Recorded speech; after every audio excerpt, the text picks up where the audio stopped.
Emo the ghost, runny eyes like black gunk just drips down her cheeks. Yuck.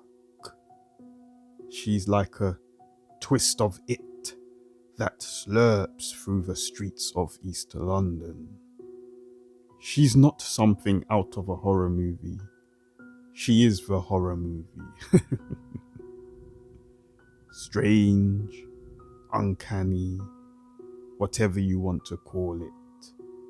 But cross paths and you might just lose your sanity.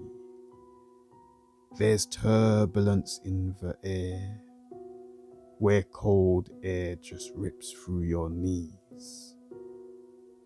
And wherever she walks, guys are left slumped against trees with their fingers crunched into its ill trunk. Every now and again, there's word around town that late in the silent night, homes hear a loud echoing crump, so ill will that no one wants to even look out of a window.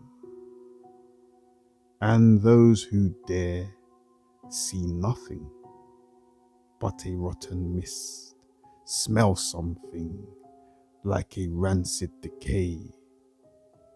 Out there is stranger than stranger things, that even if you blink, you might end up with your brain splattered across the curb in the same way Stu Branston described this girl, this thing, before his soul left this world.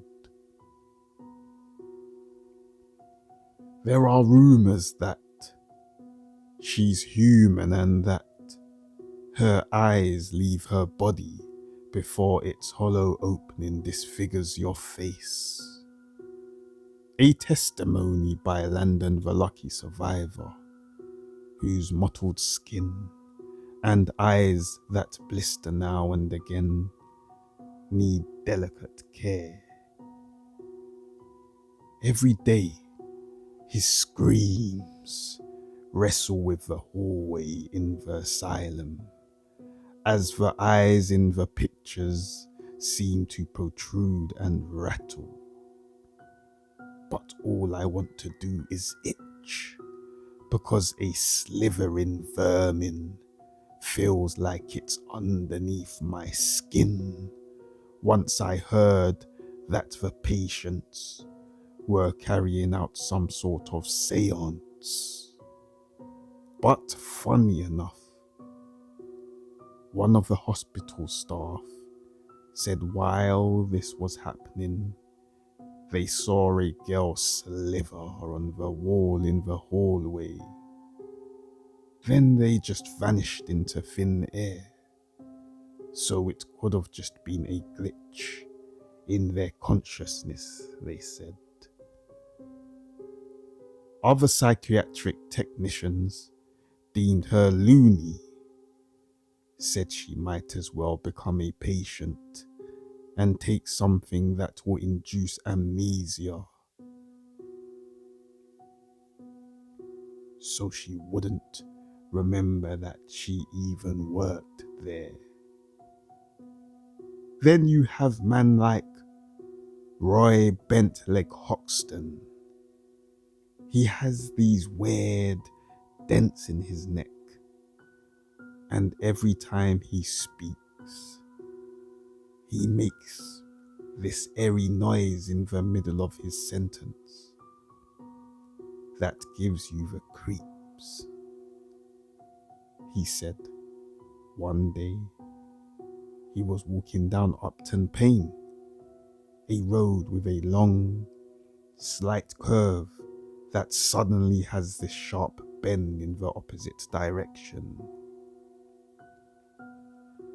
And out of nowhere, someone from behind twisted the bottom half of his leg rearward, that it felt like he didn't even know which way to walk or how to scream, because all he saw was a thin, lumpy face, with half of her slimy hair covering one side of her cheek. He tried to peer into her soul, yet all he could feel was an overwhelming sense of... He couldn't even describe it. There were no words, because he never even knew that feeling existed. As if he didn't even exist in the real world himself, and was buried beneath the most deadliest level of hell. He couldn't get over it, so he had to dig deeper, bold enough to pay her parents a visit and ask for compensation for his displaced leg. Her dad, Sigmund, slouches on the couch while Roy leans on his crutch, yelling at him, "Look at my leg, bruv! I don't even know which way to walk sometimes."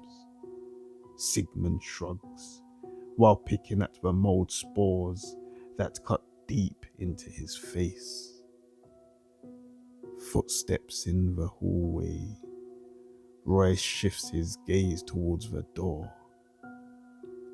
He takes a deep breath and leans an ear towards a grave-heavy lullaby. The door slowly opens to a crack, and nothing but darkness seems to enter the living room.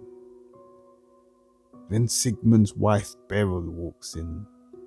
She puts down a cup next to Roy and gestures him to drink. He looks at it and shudders. Among the mucky bubbles, a young girl's smile surfaces in the cup. "Drink up, Roy. It will do your leg a great deal of justice,"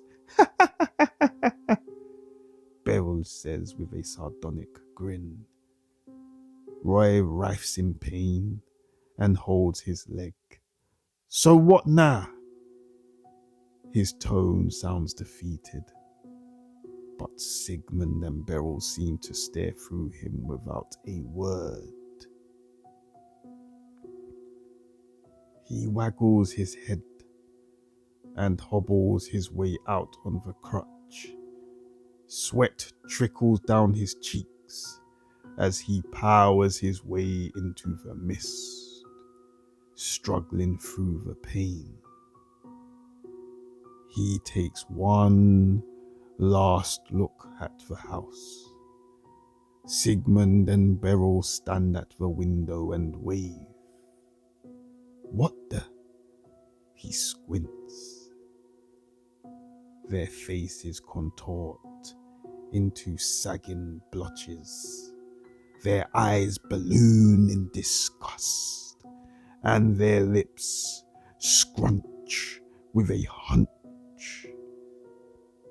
His body hesitates to surrender, though his eyes tremble at a wretched sight, like he's mesmerized by this fright. Finally, a gasp for breath sets him free, but an overwhelming feeling dances over him. A quick dart of the eyes keeps him as composed as he can, past every house that compels a sense of hell. Suddenly, eyes burned with a cruel, merciless glow on every doorstep, glare at him like he's the last angel they'll devour. It's a long, chilly road for a bent leg that moves slow through this cold.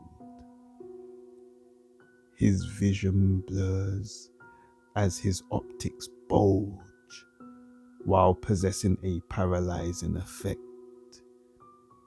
Neighbours sway with a sickening rhythm, tones that squelch from their mouths, and things that sound like trapped echoes in the house belch through the atmosphere.